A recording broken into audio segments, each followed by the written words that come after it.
Hello and welcome to the Crystal Podcast on iCode Media. Today I had a great conversation with Dr. Joe DeLoach, and we discussed Practice Compliance Solutions, PCS, which is his company. But mainly what we did was we talked about the things that he's learned over the years in helping optometric practices comply with healthcare regulation and overarching law. So it was a lot of fun for me. It's always fun to talk to Joe. If you haven't listened to Joe or encountered him, he's awesome. He's a wealth of knowledge.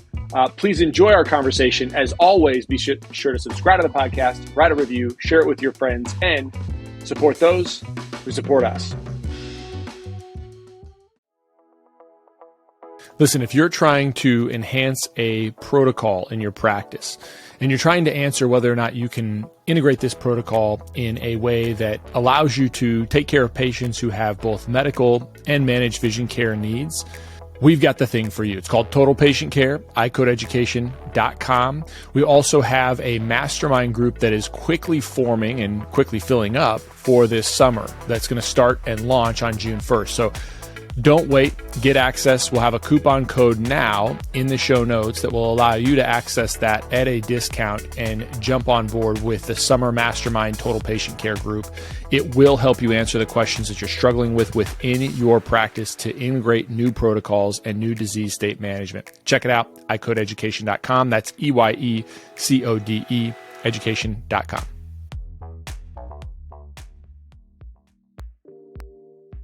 As you know, patients with vitreous floaters are often frustrated by their symptoms.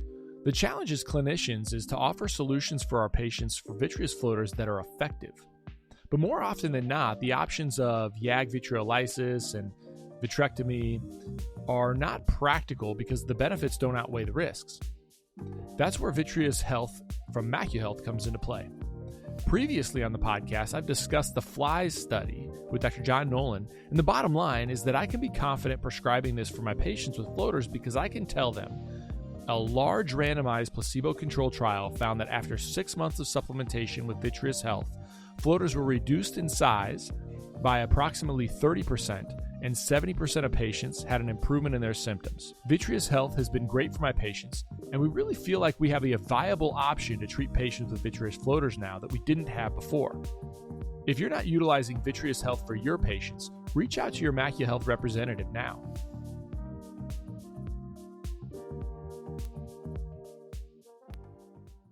Well, so Joe, I think what would be a really fun conversation to have would be, you and I have had these conversations before. I love your conversations about the horror stories. I was talking to my dad last week, and, we were talking about like the things that doctors fear. And one of the things that I think will happen is we fear like overcoding, right? That's the one thing that we always think about is like, all right, well, if I code a level 4 and it should have been a level 3, the doctors just like kind of don't do that, and they think, oh, I'm going to jail. But that's not really like a big fear thing, right? If it's an honest mistake and it's and the worst case, if it's honest, right? If it's not fraudulent, the worst case is that they come back and say, okay, well, you owe us this $15 per exam plus, the difference, whatever that difference was, plus penalties, right? Or maybe a small penalty, and it could add up. But the real thing that's going to cost dollars for doctors is not that overcoding situation. The real thing that's going to cost doctors dollars is the compliance issues that you're a wonk in. So that's really what I thought would be fun to talk about is the stuff of like, the HIPAA violations, the OSHA violations, and some of the horror stories you've seen. Yeah, we can do that. Throw HR in there as well, because that's probably one of the biggest things that we're dealing with. I mean, I've had Joe, talk about three this week. 3 wrongful termination suits this week. It's crazy. What happens in those scenarios? Okay, so not being specific with that case names, that kind of stuff, but where do people go wrong with wrongful terminations related to HR? And yeah, we'll start there. So sometimes it's not a matter of going wrong. So you can really answer it 2 ways. I mean, can you get a wrongful termination because you didn't do things the right way? Absolutely. That's usually due to having no documented policies to fall back to. So an employee says, you did this or did not do that, and you don't have any kind of policy to say, well, this was our policy and we followed it. So it's one of those without, I always say these things, and this really applies to not only wrongful termination or HR, but to anything in compliance. It's just like you and I talk about with the medical record. It's that old famous not written down, not done. Well, that applies to these things too. You don't have it written down. It's not, you didn't do it. So having said that, if you have policies, it's amazing how many times we see good policies that they just didn't follow, which is kind of silly number two. And then silly number three is just like a medical record. They just didn't document that they did something. So it's like, well, I sat down and talked with the employee about this, and I did this and did that.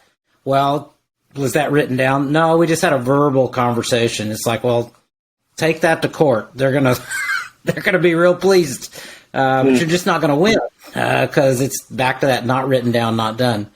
So specifically, what people get in trouble with recently, probably in the last several years, is either discrimination or some type of disability accommodation. Discrimination being the big one, and we're literally training the workforce what that means. We're not, but Facebook is. Billboards are. I mean, in one of my lectures, I say one of the biggest problems in HR right now is your employee knows more about HR law than you do, and it's a very true statement. So the employees, and there's always a nut out there. It kind of, I don't know if we talked about this with malpractice, but I was talking to Bethany Fishbein about malpractice, and it's like, well, how do you completely avoid a malpractice lawsuit? And it's like, you can't. Because if you see enough people, you're going to hit a nut. And it's kind of like that with the big practice and employees. I mean, at some point, you're going to hit a nut case. And I shouldn't really say it that way, because it could also be someone whose life just went awry for whatever reasons. And we've got horror stories around that. The office manager that was your most loyal employee picked up your kids from school. This is a real case, but I'm not going to be specific, but this is the real thing. Picked them up, did your banking for you, worked for you for 35 years, then ends up in a nasty divorce, gets in a rebound relationship with a crackhead boyfriend, and he's stealing all her money, and she's in rebound, and so she starts stealing from the practice. And, these are ugly, ugly stories, but I put them all in the category of life, because that's just life happens. And by the grace of God, some of us don't ruin our lives, and some people do. So you can't avoid all of this stuff. You just have to be prepared for when it happens. So discrimination is a big one. You did this for Joe, Sally. When you think of discrimination, discrimination, that would run the gamut from sexual orientation to disability to pregnancy. What about sickness? Like, what about a chronically late or sick employee? How does that, can that be now considered discrimination? Well, it can. Anything. Well, it really falls into disability, which really isn't the same as discrimination. You can discriminate based on a disability, or you can fail to attempt to accommodate a disability. Two kind of different things. So I just tell you the story from yesterday.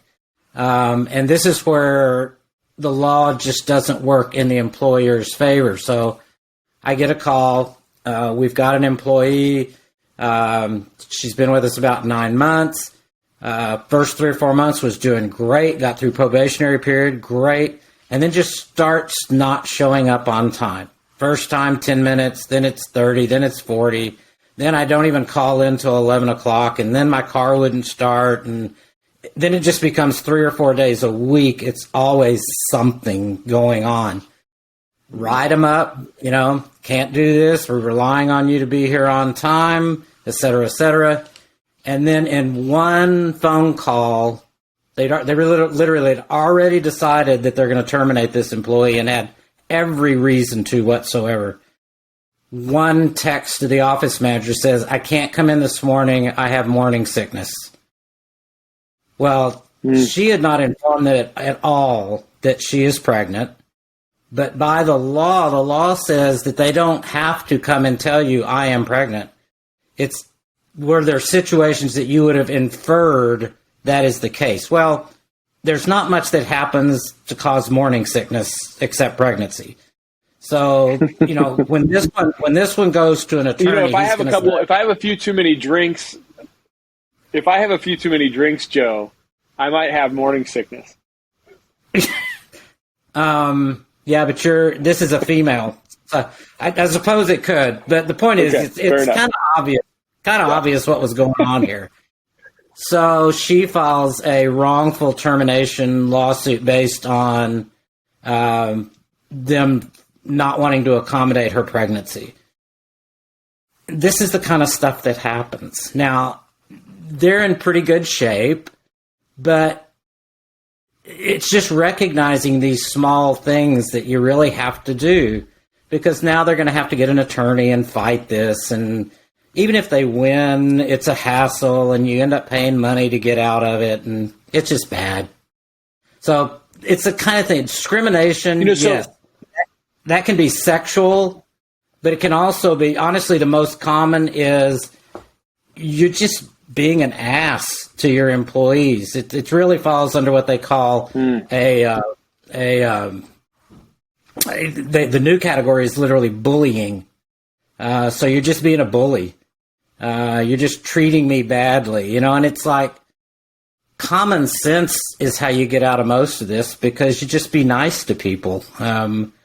But the discrimination comes in, especially, if you are an overt bully to everybody in your staff, that's one thing.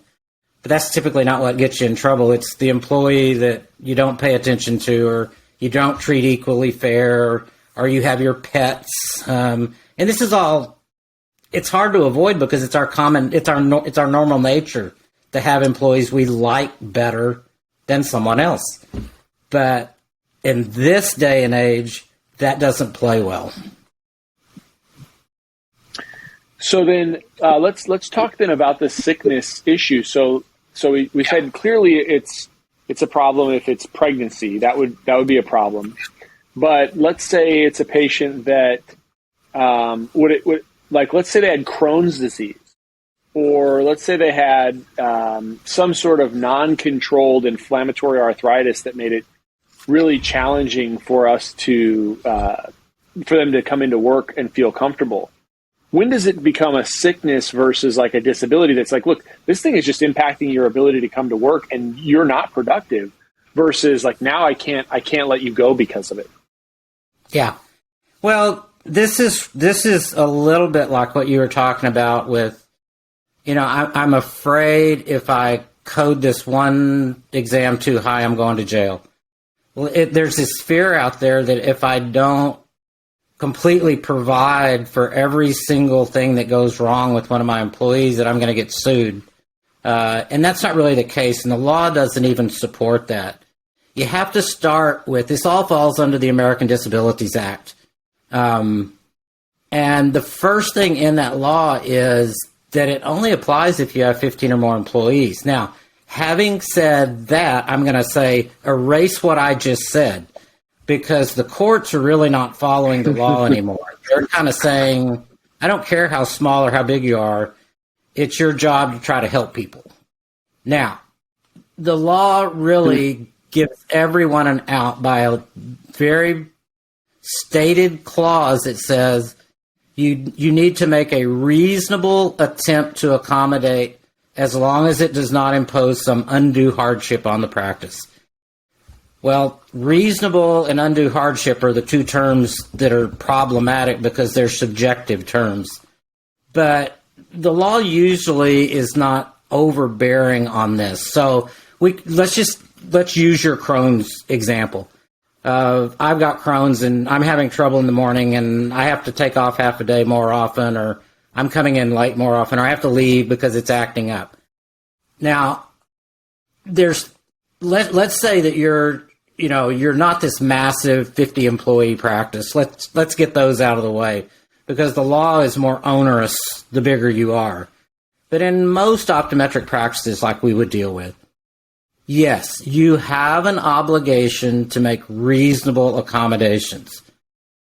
What's reasonable? Well, maybe if you redefine her schedule or his schedule a little bit, maybe that helps out. Maybe if you provide them a break or rest period, that helps out. These are all like reasonable things to consider. But to be perfectly honest, Chris, it falls to that second thing, which it can't pose an undue practice on your practice. So you've got 4 employees and one of them has Crohn's. It may not be reasonable at all for you to say, well, you can continue to work here, but you can go home at 2:00 every day. That may not work for your practice, because you may have to hire a part-time person, and the government says it can't financially devastate you. So there's that line between doing what we all want to do because we have a heart for our employees and what the law demands that we do. So there's never any totally right answer, but you have to, in your own mind, say, what was reasonable that I could have done, and is that going to impact my business? Now I take off my Joe the optometrist hat and put on my evil attorney tap, or not really the evil attorney, but just the absolute legal answer. And the legal answer, or the bottom line answer is, you have a practice to attend to. And as nice as you want to be, you have a practice to attend to. And you have patients that rely on that, and you have other employees that rely on that. And that has to filter in to making a bad decision that impacts everybody in the practice trying to be nice to someone. And people may come back and go, Joe, you're being an ogre now. We should always be nice. And that's true, but there's a limit. And you can't hurt your practice because, the law allows you at a point in time to say, I'm really, really sorry that this is affecting you, but this is not fitting in with what we need for our practice anymore, and we're going to have to let you go. And that's not wrongful termination, and that's not meeting disability requirements. That's reasonable and undue harm to the practice. So it's a fine line, and sometimes legal counsel helps with that, and sometimes just talking it out with some HR person or, some of us that deal with this helps come to a better decision. But you don't have to always keep people just because they have a certain disability. So let's say that a person, like, you're worried about this. You're worried about, getting rid of somebody or, wrongful termination. Is there any benefit or legal things you'd have to worry about by taking somebody maybe from full-time down to extremely part-time, where you can say, look, I didn't have a job for you to do 40 hours a week, but now I got one for 10. So if you want to keep the job, no benefits, blah, blah, blah, blah. Is there any pitfalls in that? If you're really worried about something like that? No, and the decision really has to be, I'm just going to assume you're doing that because this really is the situation in the practice. I can keep you 10 hours or whatever, or am I doing that just to try to run you off? And, really, really good attorneys kind of. I think the other question, I think that's the question is like, let's say this person is not working out. There was the situation you described. Patient was late, chronically late, goes for weeks, months. I don't correct it very well. And then they say, well, I've got morning sickness. And you say, look, we're downsizing and we'd love to keep you, but we can only keep you at this level. and now all this, and you're just kind of trying to eke them out. You're saying an attorney is going to be able to spot that. Well, a lot of it's I can go back to this exact case. A lot of it's going to be what has been your nature. I mean, so in this particular case, when I said they're going to be okay, they've had 3 pregnant employees in the last 2 years, and they treated them all very well. They did not just pay them for 6 weeks or anything like that, but they did everything they could, and they had their job come back to if they could. So there's a history there of how you acted. Discrimination would be absolutely, this is the way I normally do it, but in your case, I'm not going to. And that's where you have to defend, And so now it's like, well, my defense is she's a lousy employee and I don't want to keep her. But unfortunately, when you get into these discrimination, disability things, the court is going to be on their side for sure, every single time. So let's summarize the staffing issues pretty quickly, and then obviously PCS can help with some of this stuff. But preventing that situation is be nice to people, be nice to your team, treat them all fairly, write them up appropriately when they need corrective action. Yeah. What am I missing? Have good policies in place. That's right. Make sure those not hard. Make sure those policies are compliant with your state. Which, in your state, they don't really bug employers too much. But some states have more state laws than federal laws. So, we see a lot of HR manuals that are, I call them handed down through the ages. It was the one that the guy had when they bought the practice.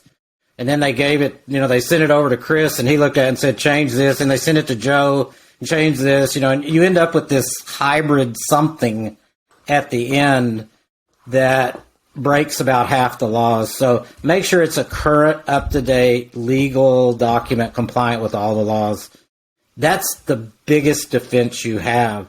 And then the second defense is follow it. Follow it. And then you're right. Be nice to people. Why not? I mean, goodness. We would have a whole lot less issues here if that would happen.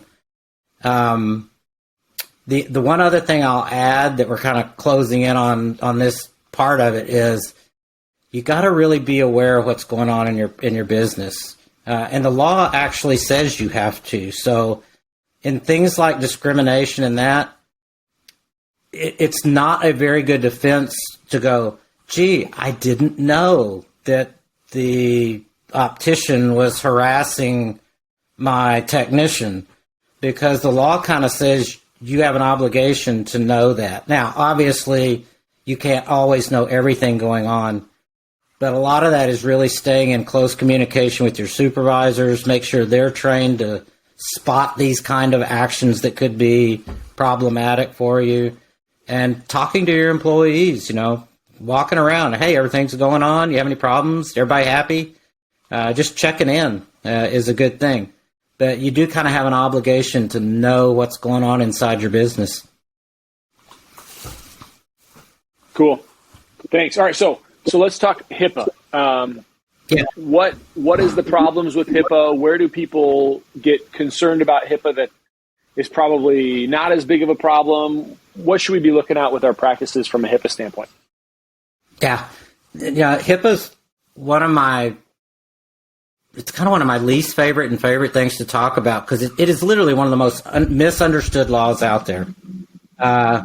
Everybody thinks HIPAA is this, gargantuan Godzilla that throws flames, and, you violate this one little thing and your practice is burnt down. And HIPAA is an amazing law. It has very, very few thou shalls.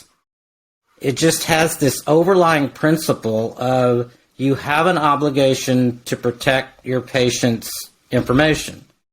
And I love to listen to some lectures and stuff where they go, okay, if you're going to be compliant with HIPAA, you have to have a Windstream X700 router because it's the only thing that has the complex software that complies with HIPAA. HIPAA never said the word route or anything in where it was written. It just says it's back to that reasonable attempts again. The second thing that's misunderstood about HIPAA is it was written on the concept of what they call scalability, which means HIPAA openly states that we do not hold Chris Wolfe and his however many employees you have, we'll say 25. We don't hold Chris Wolfe and his practice 12. with 25 employees to the same standard that we hold Scott and White Hospital with 500 physicians and 2,000 employees. That is unreasonable for us to expect. But a lot of HIPAA programs try to say this is the standard, this is what you must comply with. And that's also not the way HIPAA was written. So one of the biggest misunderstandings in HIPAA is this laundry list of thou shalls, which really don't exist. It's a overlying principle that's applied to each individual business. Now, you said, what do you have to have?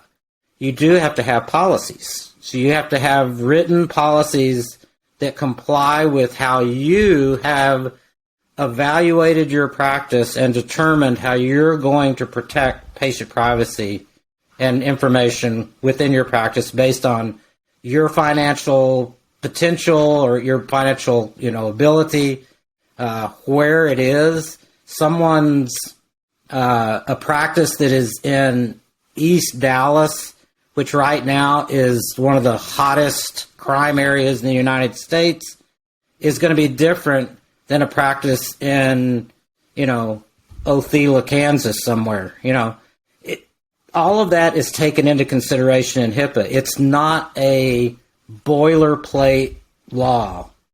It's how does it relate to you individually. So you got to have policies. They have to be based on your business. You definitely have to conduct a risk assessment, a security risk assessment. But again, within that security risk assessment, there are almost no you have to. These are guidelines. How does that apply to your business? So HIPAA is a very, very, very interactive law. It's very interactive with your individual practice. And so if we make a boilerplate program that fixes Chris's practice and fixes the 600 physician hospital, Chris has got a very onerous job on his hands to complete. But that's not the way HIPAA was written.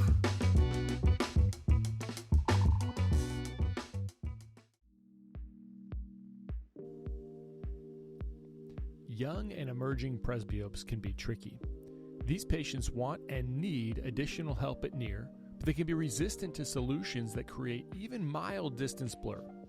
The MyDay multifocal lens has been great for our presbyopic patients. It allows those patients to transition into a multifocal more easily.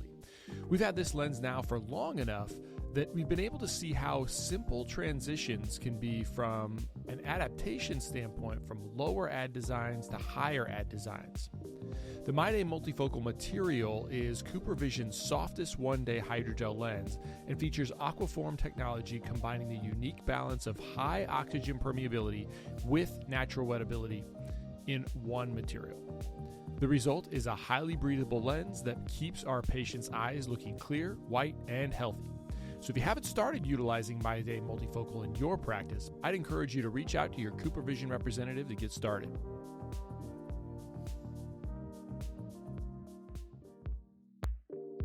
One of the challenging things with patients is that when they invest in a really high quality pair of glasses and customized lenses, occasionally it can be difficult to keep those lenses clean, scratch-free, and smudge-free. Now, we have the ability with Crizal Sapphire HR lenses to offer our patients a best-in-class anti-reflective coating that is also resistant to scratches, smudges, and deposits. This means that patients spend more time enjoying clear and comfortable vision and less time caring for their lenses. So remember that you can provide patients with the best in quality, best in class, transparency, clarity, durability, and UV protection in a single Crizal coating. If you want to learn more about Crizal Sapphire HR, contact your Essilor account executive or visit essilorpro.com/Crizal.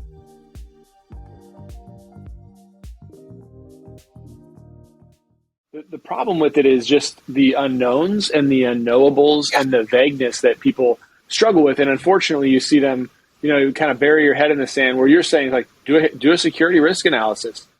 Yeah. Okay, you're fine. That's one step. Do that step. Have policies in place. One of the things that I encountered one time with a patient that, again, to your point, he knew more about HIPAA than I did, but he wanted to access his records. So he wanted to not only have us print off his records, he wanted to inspect his entire record in our office. Yeah. And I can't remember what it was related to. I would like to say this guy was having a bad day, but he was a weirdo. Just a total weirdo. And so he wanted to look through, and then he wanted to edit his record. Yeah. He wanted to actually change things in the record, which he has the ability to do. I didn't know that until we encountered this. So those are the kind of things within HIPAA that people probably don't really realize.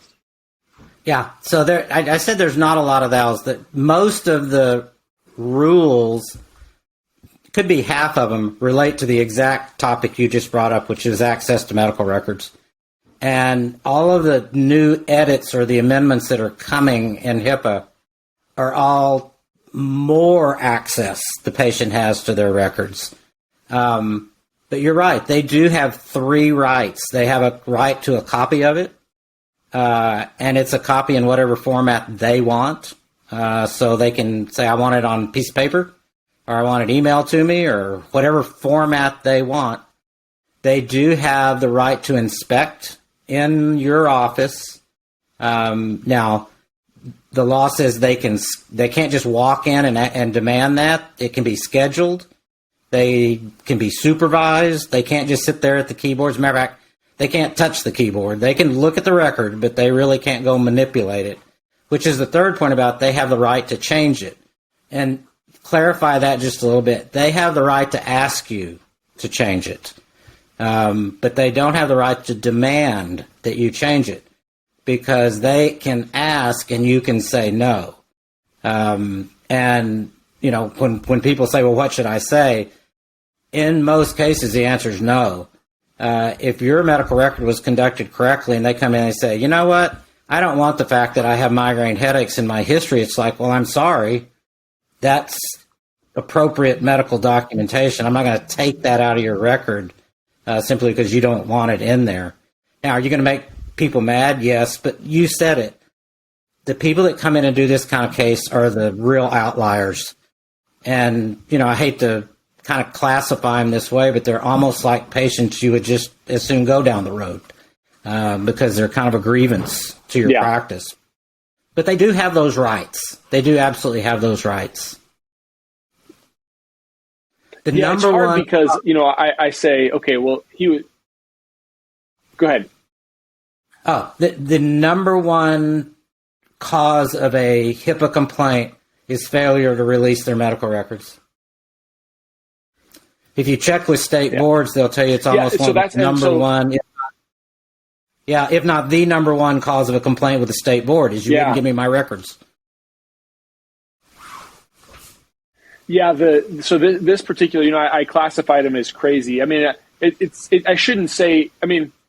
You just don't see the way he went about it. Reasonable people don't go about it that way, and reasonable people would request a record, and you'd have 30 days based on HIPAA to supply it.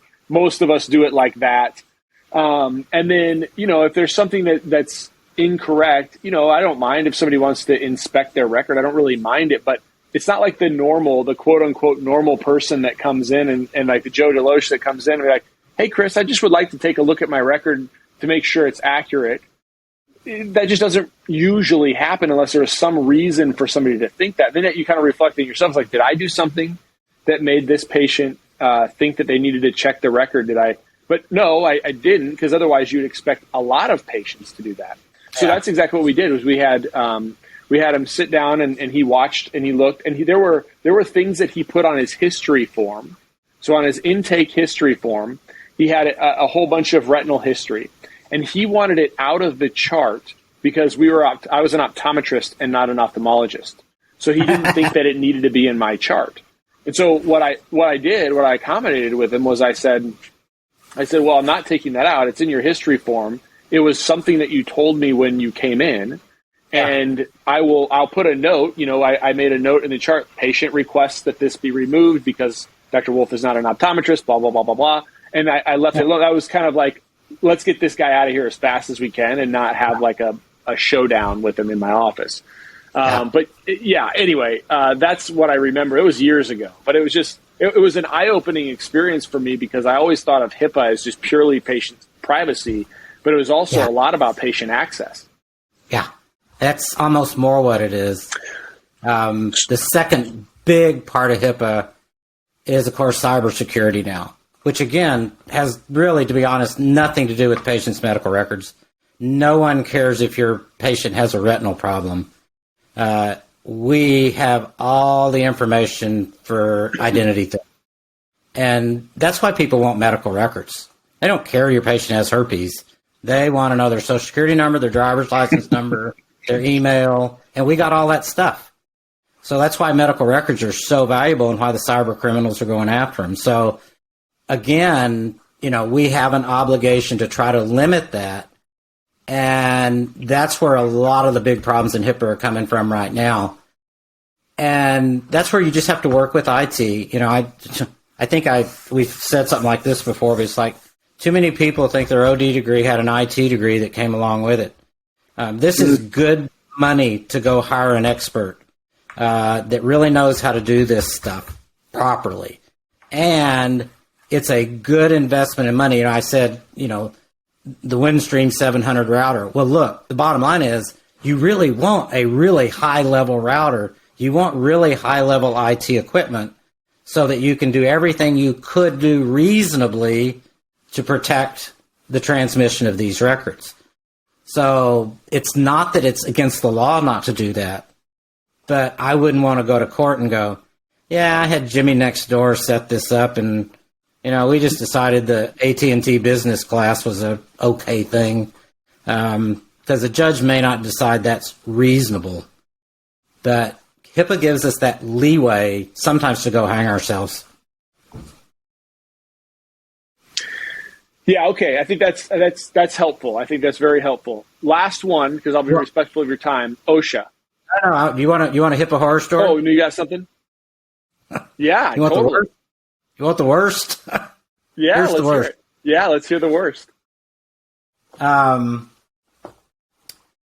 So we know that, here's the thing, Chris. Unfortunately, half of our colleagues don't know. The feds pretty much every year come out and say half of the optometrists don't have HIPAA compliance, which is nuts. But it's true. So half don't know what I'm getting ready to say. But when I say, you have to have a patient sign their ANPP, their notification that they're agreeing to your policies, blah, blah, blah, a lot of people know, yeah, we do that. Well, it gets really sticky when it comes to a minor, because minors have some rights and not some rights. And it even gets stickier because those rights are defined by state law, not federal law. So what rights do your minor patients have or not have? Well, in most states and under HIPAA, if they're under 18, they do not have the right to sign an ANPP. They can't consent to your privacy standards, nor can they consent to your care because they don't have healthcare decision authority. That varies by state and depends on what care they're going for, but for the most part, they can't. Only the guardian can sign those. So here's the story. So in a very, very small rural town, and that's important because everybody thinks, nothing happens in a small rural town. Yeah, it does. In a small rural town, a very prominent member of the town divorces his wife. It always gets down to people being ugly to each other. Divorces his wife, brings his hot new girlfriend in, tells his hot new girlfriend to take his two kids in to the doctor. The hot girlfriend signs everything. And he tells her that mom has VSP on the kids. So just tell them, here's the VSP information, file it with mom. Mom gets the notification and basically calls in a rage. Now, at this point, mom is mad at who? Not the doctor. She's mad at... Okay, right. So she's getting back now. When people are in that situation, they fire off at anything in the way. Well, the doctor was in the way. So she files, number one, HIPAA privacy violation against the doctor, and secondarily, child molestation charges, because the doctor has no authority to examine the children. Yeah. Simply because they didn't know or didn't have an ANPP that protects them from this kind of situation. So there's just little things like that. And, you know, and I've literally had people say, yeah, you know, I read through HIPAA and just wrote my own stuff. It's like, heaven help you. Because there's so many little things like this. So that's a horror story. I mean, and it got lots worse, to be honest with you, because small town paper picked up on it immediately. Terrible. All over HIPAA. That's horrible. But really, it's not. See, that's the thing. It's not HIPAA. It's people being ugly to each other, which is unfortunately commonplace in our society now. HIPAA was just the vehicle to make it happen. But this is why you just have to have all the I's dotted and the T's crossed. Well, I think there's a lot more that we're seeing with that too. So here in Atlanta at Seco, I've met with a number of optometrists who have left the practice and left the practice of optometry. Most of them are relatively young, and I think a lot of it has to do with burnout. A lot of it has to do with COVID burnout and people just being nasty to each other over time. But you know, that's just a whole other conversation of the impact that it's having, not just on people, but on the profession. You know, I met with one person here who works in industry now, super nice, super well trained. You know, like it's almost like all of industry is getting our highest trained. You know, great school, great pedigree, great residency, and then they practice for a year or two, and then they go to industry. And which is fine. I don't knock them for it, but there's got to be something to what you're talking about in terms of just people not being nice to each other. That's making it so like, I don't want to mess with the public. I'm done with this. I'm not gonna see patients anymore. And that will be a problem for healthcare all over the country, not just in optometry. No. As a matter of fact, nothing we're talking about is unique to optometry. I mean, this is healthcare compliance for everyone, not just us. We just have a reputation not being a very compliant group, unfortunately. Do you think that's got to be more because we like you said, you know, we usually run relatively small businesses. We're basically try to be good to people. We try to take care of people. And then that taking care of people and being the old nice guy that just, you know, is just a good old guy, no policies, doesn't really matter. That's what gets us in trouble. That's what my suspicion would be. I think you're right. I mean, you just combine that with there's just so much tension and anger, you know, in society in general. And boy, we're going off on a whole nother topic now, but you're right. I mean, there's reasons that it's become, or not has become, but let's say the potential is there for it to become less fun than maybe what you're doing right now and what I did for years. Because I had a blast. I know you have a blast. And the little nutcases like you described, I mean, you can brush those off. But yeah, I mean, I think there's a certain amount of, I need something to make my life good, and my job has to be part of that. And if it's not doing that, you know, I fly off somewhere else. And I'm not saying that's particularly a bad thing, but it does create scenarios like what you're talking about. You know, they go to work for industry, they run off to ophthalmology. Yeah. I do believe that we do have a lot of our bright and best, you know, going off out of private practice, which I know is my heart and your heart as well. So, but I don't know if we're going to solve that one today, Chris. Yeah, I know. No, I don't think we will. So I'll stay focused. Last one.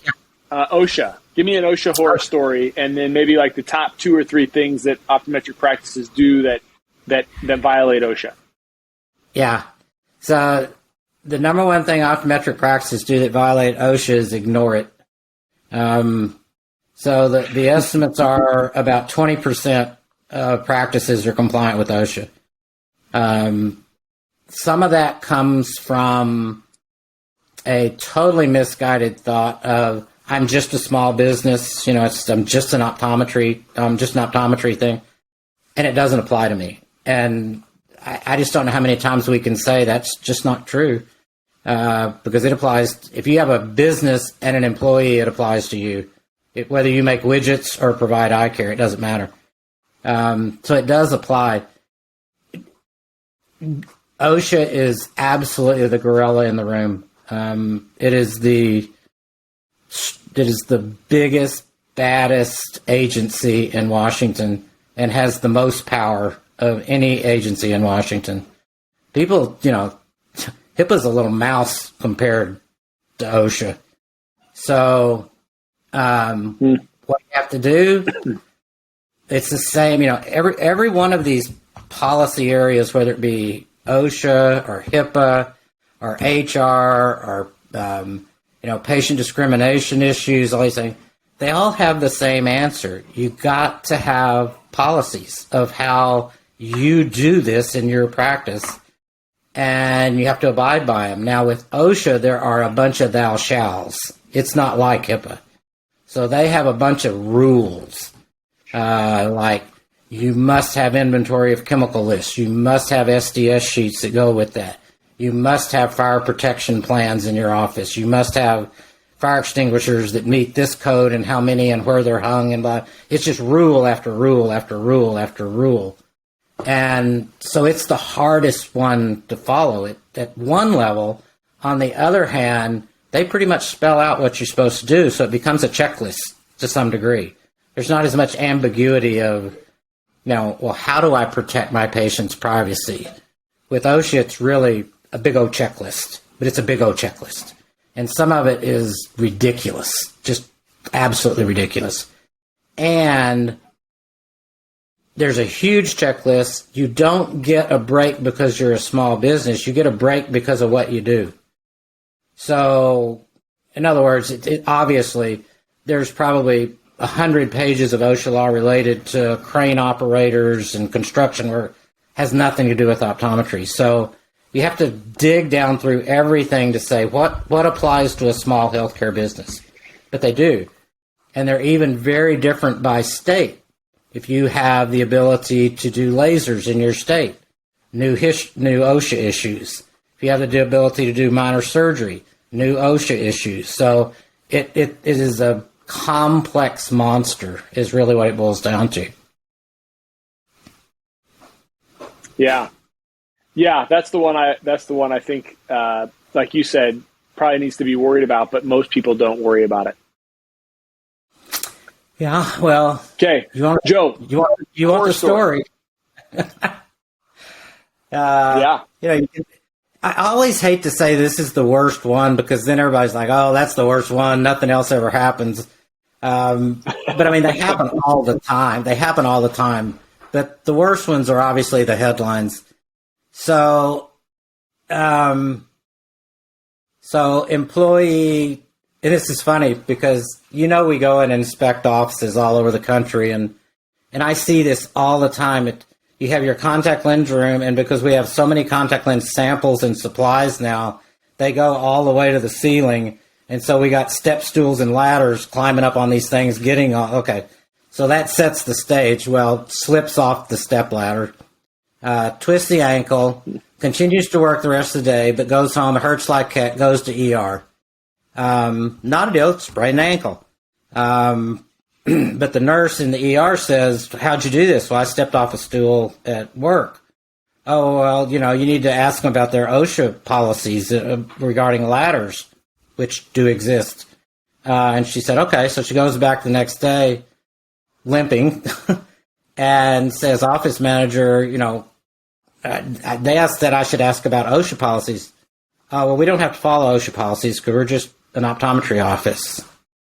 Oh, so, we have an online attorney that works 24/7 for free called Google. And all they have to do is go, does an optometry practice have to comply with Google? And the answer, of course, comes up in red letters. Yes, yes, yes, yes, yes, it does.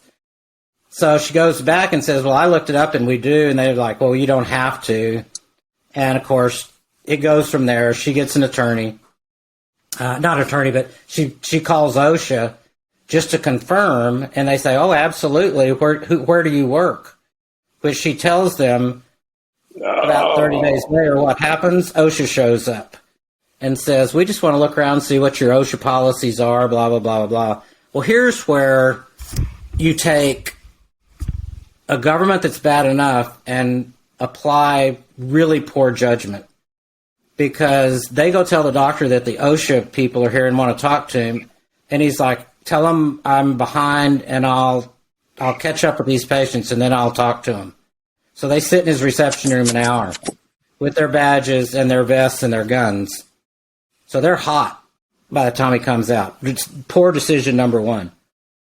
So they say, we're here to look, we need to see your OSHA policy. And he goes, I don't have any of that stuff. And they're like, well, you're supposed to. And he goes, you know what? I can almost quote what he said. He said, you know what? OSHA's like a big old pain in the ass.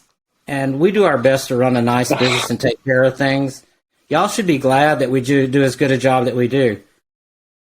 They escort all the patients out of the building, send the staff home, and padlock his door shut.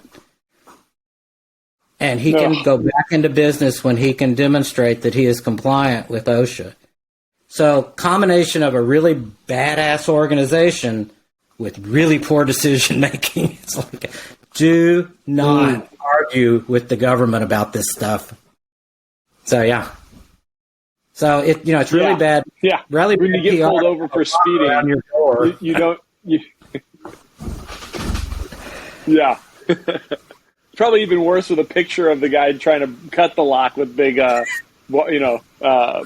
chain cutters. Yeah. Yeah. It's like when you get a speeding ticket and you tell the police officer that you pay his salary. Why don't you go fight some real crime? Yeah. Not going to go over too well. Yeah, I mean, we almost did them. We didn't do them exactly in order. HR honestly is the area of most violations. OSHA's number 2, and HIPAA's number 3. And then we have all these other, of course, you got to remember, and we've talked about this one already before, but, compliance is also all the billing and coding stuff, because that's all under compliance laws as well. Right. But, we've talked about that one before, but it's another thing. And actually, probably that one would go back to number 1, even above HR. But then you have all this other stuff, the patient discrimination laws. We class them as compliance laws because they're just things that you have to do, like good faith estimates and all this other stuff they're imposing on us. These are all just compliance issues that you have to do. They're not that hard. It's just all you want to do is go see the next patient and go home. I don't blame you. I was in private practice too. Yeah. That's what I wanted to do. Yeah. Well, yeah, I think that kind of lets us wrap this up. If you want to just see patients and you don't want to have to think too hard about compliance, Joe, where can people find you? That was a lead in. So you can go to www.practicecompliancesolutions.com, read all about the easy way to do all this stuff. And you open the door. So, the main thing, I kind of alluded to this earlier, but the one advantage, well, there's several, but one of the biggest advantages of our company is we do take all of those laws and make them applicable to an optometry practice. So that makes it as simple as it can possibly be. And I'll contend makes it safer, because we cover like in HIPAA, we cover a lot of issues related to product sales, which a generic HIPAA program doesn't even recognize because that's not commonplace. Anyway, www.practicecompliance, or you can just email me directly, joe@pcscomply.com. I'll answer anybody's email. Just like you, we try to help as much as we can. Somebody wants an answer to something, they're not a client of PCS, I'm still going to try to help them, and then get them on the road to doing things the correct way. But, we're here to help people out, and the whole company is, owned and operated by optometrists, and we have a heart for our profession. So, we're here to help people. Awesome, Joe. I can attest to that. I can say that, I'm on a chat board with a bunch of other doctors, and a chat room or email distribution list, a listserv, that's what it is. And, and Lori Sorensen will, if I don't chime in with an answer quickly, Lori will get on and either say, hey, Chris, can you answer this? Or she'll say, hey, Joe, can you, and I see an email that comes up. Joe DeLoach says, and he's right. Joe will get on the answer ASAP. And so I'm appreciative of that. I know there's a lot of people appreciative of that. Thanks so much for coming on again, Joe. Thanks for all you have done and are doing for the profession. I really appreciate it. We'll have to do this again in the future. Oh, absolutely love talking to you, Chris. Anytime.